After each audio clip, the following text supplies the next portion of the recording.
Hi, this is Sally, and welcome to Reclaiming Pride, LGBT plus survivors of narcissistic abuse. Before we start, there is a trigger warning.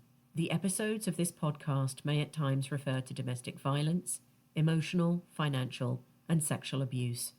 To begin, as always, I'd like us to start with a one-word feelings check. And if you've not joined us before, what that means is, what is one word for how you are feeling right now? Try and keep it to yourself. So, in other words, not how people around you are feeling or how the people you're caring about are feeling, but how are you feeling right now, in one word. Today, we embark on an exploration of the different dynamics to look out for to see whether you are in or have been in a narcissistic relationship. If you've listened to previous episodes of this podcast, you'll notice that the various dynamics I explore here follow the cycle of narcissistic abuse. So, for example, it goes from the beginning with idealization through the devaluation and possible hoovering phases. If you've ever felt the weight of manipulation and the draining energy of these toxic relationships, you're in the right place. So let's take a deep breath and get right into it. It might help you to imagine this episode as your guide through the labyrinth of narcissistic behavior, providing validation for what you've experienced and, hopefully, offering a sense of closure. So let's start this journey by understanding the initial assessment phase of the narcissistic individual. Picture this. You enter the orbit of the narcissist, and the first thing they do is evaluate whether you are deserving of recognition and affection. It's a subtle dance where you either enhance or threaten their perception of themselves. Remember, it's always about them.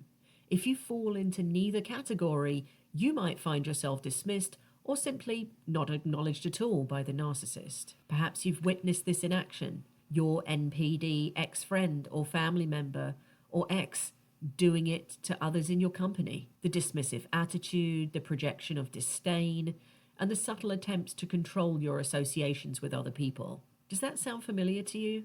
It certainly does to me. This was a very go-to behavior for my ex. Now, if the narcissistic individual deems you worthy of pursuit, the next phase begins. The art of drawing you into their arena begins. Brace yourself for a whirlwind of inspiration that might leave you dazzled and disoriented, causing you to lose sight of your own agenda, priorities, and ultimately your own life. These individuals are compulsively driven to come out on top in relationships. They employ a range of strategies that you may have already experienced. Strategies like idealization, victim and guilt tripping, intimidation tactics, distraction maneuvers, devaluation, repetitive put-downs, projection, and finally, emotional vampirism and hostage-taking. Now, pause for a moment. Do any of those sound eerily familiar to you? If you're nodding your head, you're not alone. So let's start to dive deeper into the first tactic that I named, idealization and false admiration. The narcissist in the beginning stages won't immediately wage war on you. Instead, they'll absorb you and your abilities, creating an intricate web of charm, charisma, humor, wit, and drama. Have you ever been captivated by someone's charisma, only to realize later that it was a facade carefully crafted to ensnare you? The power of a narcissist lies in their ability to make you unconsciously agree that they are truly extraordinary. Before you know it, you're following their lead, enjoying their charisma, and perhaps even intimidated by their efforts at persuasion, power, and authority over you. It is, as we all know, a slippery slope. You might not even realize that you're losing track of your own life and agenda and deferring so much to the narcissist. Friends may start noticing your absence, questioning if everything's okay, as you've become increasingly entangled in the glow of this narcissistic person. I remember this happening. I remember this happening very clearly, and I have deep regret over those times. At this point, you might find yourself intoxicated by the narcissist treatment. The idealization becomes a distraction, causing you to forsake your desires, lose your identity, and compromise your ability for self-care. Perhaps you've even been down this road, making financial sacrifices that put you in debt, or being at their beck and call. I ended up in financial difficulty and was unable to pay my rent pretty soon into the beginning of the relationship, and yet This person was becoming my world. The temptation of infatuation tends to induce a feeling of being larger than life, and you find yourself basking in the glow of the narcissist. You might even develop an overinflated sense of self for yourself as the narcissist projects their idealized image onto you at the beginning, during the idealization stage. Meanwhile, behind the scenes of this seemingly amazing experience, there are conditional expectations at play. As they shower you with attention, opportunities, and financial enhancements, they induce you into a sense of obligation and disproportionate loyalty. Setting limits on their unrealistic expectations becomes challenging for you, especially as the relationship grows more intimate. The more you invest emotionally, the harder it becomes to resist the NPD person's increasing dissatisfaction with you. As you risk significant emotional investment, you may find yourself bewildered, asking, what happened to the love we shared? How can someone claim to love me so deeply and yet be so utterly cruel at the drop of a hat? It's here that we move into intimidation tactics. This is the realm where the narcissist's capacity to intimidate becomes a fine art. Intimidation is not just an overt power play, it's a subtle dance of authority, aloofness, scrutiny, and an indifferent attitude. You might find yourself constantly trying to work out if this person truly loves you, as their behavior is never clear, and deep down, you know that true love doesn't manifest itself in this way at all. The narcissist may respond only to your admiration and support, leading you to invest more energy in those behaviors. At other times, you might have no idea where you stand, feeling uneasy with no real feedback or response from the narcissist. This is often the pattern of a covert narcissist, drawing you into their perception of their exceptionalism through an aloof and indifferent manner towards you. The shifting dynamic of pursuer and pursued is already in progress here, and it will intensify until the relationship is on the narcissist's terms alone completely. The intimidation tactics may be more overt, with continual references to differences in power, professional stature, education, money, those kinds of things. In response, you may feel obligated to keep a low profile, giving up opportunities for yourself to express your own opinions and needs. If you confront the grandiose competitive display head on, you'll discover the narcissist's readiness to define the lines of competition and invite devaluing behaviors through covert manipulation. Now let's dive into what happens next, the victim guilt trip behavior. This is another primary dynamic of power. Often, you'll be drawn into the narcissist's world through their display of unique suffering. Right at the start of our relationship, I remember spending almost 6 hours listening to my ex's victim story in a beautiful setting. It was a one-sided exposition, and I wasn't once asked to share, neither was I given the opportunity. I was then criticized later on for not sharing enough about myself. After having you sit for literally hours listening to their life story and their victimhood, narcissists may simultaneously communicate how special you are with your exceptional abilities to listen, provide hope, give assistance, and support them. It's very much about that at the beginning of the relationship. However, over time, you realize their circumstances are forever dramatically urgent. They are always in crisis in some way, shape, or form, and you start to become like an irreplaceable support animal, literally an animal. Attempts to step back from this support role intensify martyr behaviors, with somber and hurt expressions of reproach from the narcissist. Your own sensitivity or unwillingness to hurt their feelings plays a role in keeping you hostage to their manipulations. The narcissist may have identified your vulnerabilities earlier on, knowing how to exploit them. As I'd shared in an earlier episode, I had actually been labeled guilt girl by my ex before we'd even spoken, thus setting the stage for manipulation.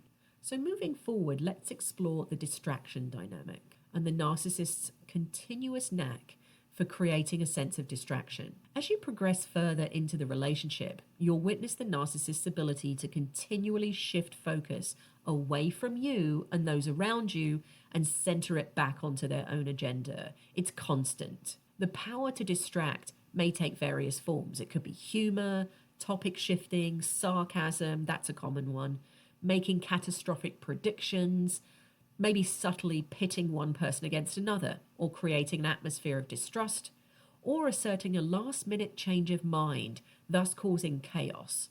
Accusations that you are unspontaneous and boring may follow as a result of you pausing for a moment to try and work out what on earth is going on. The more chaos and confusion in any situation, the more the narcissist can assert their goals and seize power. The pattern becomes clear, blurring boundaries as the narcissist distracts you from your own intentions in the relationship. Distraction dynamics often serve as a defensive reaction to avoid addressing issues the narcissist would rather ignore. Defocusing the subject by bringing up a counter-complaint or counter-argument is a very common form of distraction in narcissistic personality disorder. It's crucial to recognize and navigate these distractions to maintain your boundaries if you're still in a relationship with this person, or if you can't avoid being in a relationship with this person. Then we move into the devaluation stage, a shift in the dynamics of power. The narcissist's power is now exerted through both subtle and overt put-downs. Criticism becomes constant, and defending yourself only reinforces the cycle and makes the narcissist verbally and physically abusive at times. The narcissist generally has an endless repertoire for delivering criticism to other people. By this point in the relationship, defending yourself has become a knee-jerk reaction. They might even criticize you for being defensive, creating a pattern that undermines your self-esteem. I remember being accused of being defensive nearly all of the time, this coming from the person who did not see that they were the actual reason for said defensiveness and fear. Countering the criticism with an explanation or rebuttal encourages the narcissist's desire to pursue their critique of you even more. It becomes their way or the highway. So literally it's like being in a peat bog and struggling to get out. That only makes you sink even more. As the devaluation behaviors unfold, projection behaviors become more apparent. At the heart of the devaluation lies the projection defense. Negative projections of the narcissist stem from their unconscious self-hatred and rage, leading them to view others as inherently flawed and inadequate, which, ironically, is exactly what they are themselves. The narcissist feels compelled to tell you all about your apparent flaws, verbally attacking you for various reasons. If the projection goes full circle, you walk away feeling flattened, miserable, and confused, and your self-esteem is dangerously close to zero. The NPD person has then successfully projected onto you their own experience of self, causing you to blame yourself and feel lost in a labyrinth of lies. The narcissist's ability to project the illusion that their logic is airtight and their analysis is well-reasoned can be extremely powerful. As you defend yourself against a barrage of attacks, you may lose control and say things that you later regret, intensifying your fear that you are the problem. I remember this also. My ex was extremely verbally astute and intelligent. This illusion of objectivity and sound-mindedness was very strong with her. The mental capacity of an NPD individual is often formidable, don't be fooled, and their ability to appear composed and in control reinforces the appearance of their superiority. You might find yourself lost in the labyrinth of their own making, with the narcissist enjoying every minute of it. Finally, we arrive at emotional vampirism and hostage-taking. At this point, the relationship with your ex-friend, family member, partner has deteriorated to such a point that even minor issues become escalated arguments almost immediately. You're walking on eggshells to such a point that you really don't even communicate anymore. Power plays involving threats are a regular occurrence at this stage. Your fear of the NPD individual's rage, along with your fear of their disregard or rejection, might paralyze you from acting on your own behalf or especially seeking help. Your self-esteem is at rock bottom, and you're likely questioning your own mental health at this time. The increasing starvation for some sign of love or even crumbs of affection and acceptance from the NPD person contributes to your inability to act and make decisions that benefit you. This phase resembles the phenomenon of burnout in a job and drains your energy, rendering you unable to act and make even positive changes. The path of least resistance becomes treading water, hoping for improvement. False hope is also explored in episode 12 of this podcast, in which we look at how false hope keeps the situationship with the narcissist alive. And it's at this stage that false hope is at its ultimate power. Reluctant to risk rocking the boat, you might cling to the belief that love and time will bring about change. This, however, is completely wishful thinking. I'm sorry. So that was a lot. In this episode, so far, we've explored the intricate behaviors and dynamics of narcissistic or toxic relationships, from the idealization phase to victim guilt-tripping behaviors, intimidation, distraction, devaluation, repetitive criticism, emotional vampirism, and hostage-taking. These are all the stages you may have encountered, or may even, unfortunately, be encountering now. The hard truth, in conclusion, is that the more serious dynamics of power and manipulation evolve as you enter the inner chamber with the narcissistic person, especially in intimate relationships or parent-child relationships.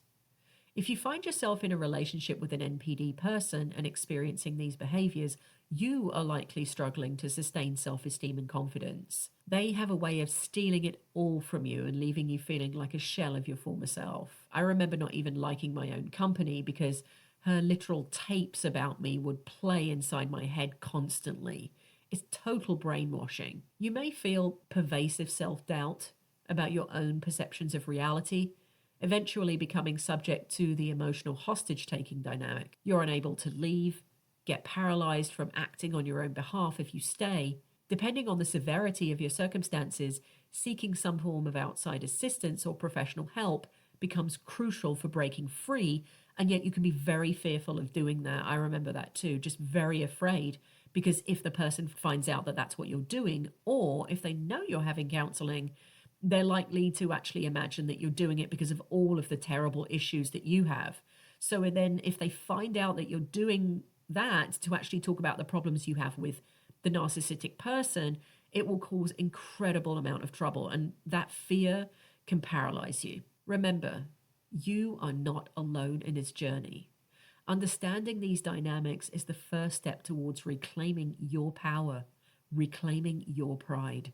If you found this episode helpful, don't forget to subscribe to the YouTube channel for this podcast, or join in the conversation on Instagram or Facebook. Please feel free to share your thoughts in the comments here.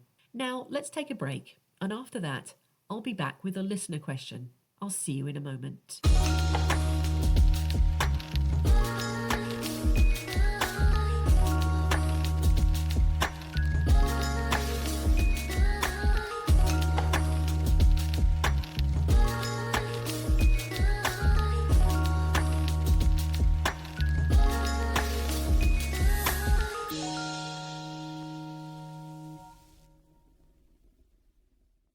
Welcome back. And this week's listener question comes from a listener who would like to know the following. Hi Sally, what was your biggest fear about leaving your abusive ex? We always have people saying the classic, why didn't you just leave? Because we all know it doesn't really work that way. So what was the biggest hurdle for you in leaving? So thank you for that question. It runs very deep, and honestly, I think I'm still trying to answer it all for myself. I do know for absolutely sure, though, that the cardinal issue that I had in either kind of emotionally distancing myself in the relationship or physically separating myself in that relationship, for example, sleeping in a separate room, putting my work desk in the bedroom, etc., so to kind of close the door, and that's really where I lived, in one room in my own house. So the cardinal problem for me leaving that relationship, either emotionally or physically or both, was fear. Fear was the trait that stopped me for many years from leaving. As we've seen in many of the episodes of the podcast, the narcissist systematically and insidiously deconstructs you.